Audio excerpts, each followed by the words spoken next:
Welcome to Monday, November 16th, 2020. Hopefully you didn't blow into the next county after that windstorm that hit the region over the weekend. We do have a break in the weather.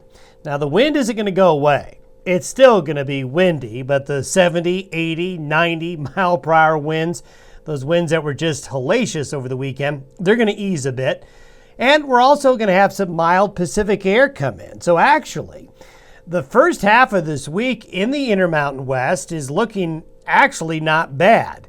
Mild Pacific air will dominate. Now, there is a Pacific front that arrives late in the week that's going to bring back snow to the mountains and maybe a little bit of snow for some low elevations. It's a Pacific front, not a Canadian front, for the air is not really cold with it. But we do see an unsettled pattern into Thanksgiving week. A lot of question marks. There's a lot of disagreement in the long-range weather charts for Thanksgiving week, but it is without question we're going to have 2 or 3 weather systems of some sort Thanksgiving week and Thanksgiving weekend to deal with. It's just going to matter, really all depend on the details. This is the jet stream today. Notice we have this trough off the west coast. That's the next system to move in, but we have this high pressure ridge that's building here over the west, and look at the trajectory of the air. It's coming from the Pacific, so it's relatively mild air as opposed to the air coming in from there. So we're going to enjoy here for the first 3 to 4 days of the week, the western United States going to enjoy some moderating temperature conditions.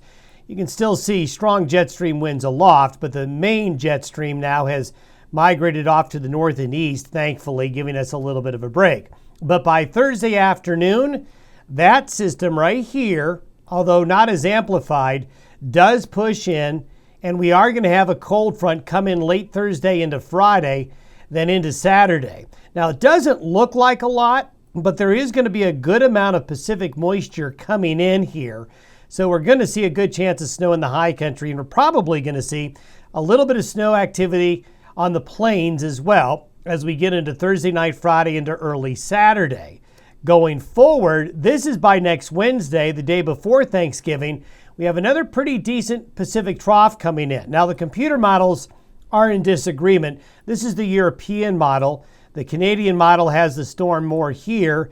The American model has more of a flat jet stream flow and the system up there. So we've got to see what gets sorted out. But we see a really active, energetic jet stream across the North Pacific, which is what you'd expect in a La Nina. And so we're going to see systems coming on through after this nice break in the weather that we have today through Wednesday. So enjoy it, enjoy less wind, and enjoy the warmer temperatures.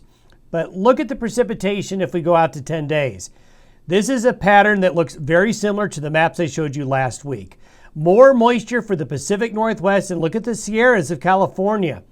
And then you can see how the moisture lines up with that jet stream wanting to come in from the northwest. So there's going to be more mountain snow late this week and this weekend into Thanksgiving week, but a little bit more maybe. Let's see what happens out here on the plains as well. That's something we'll keep an eye on. Thanks for listening to Watching the Day Weather Podcast. Have a good Monday.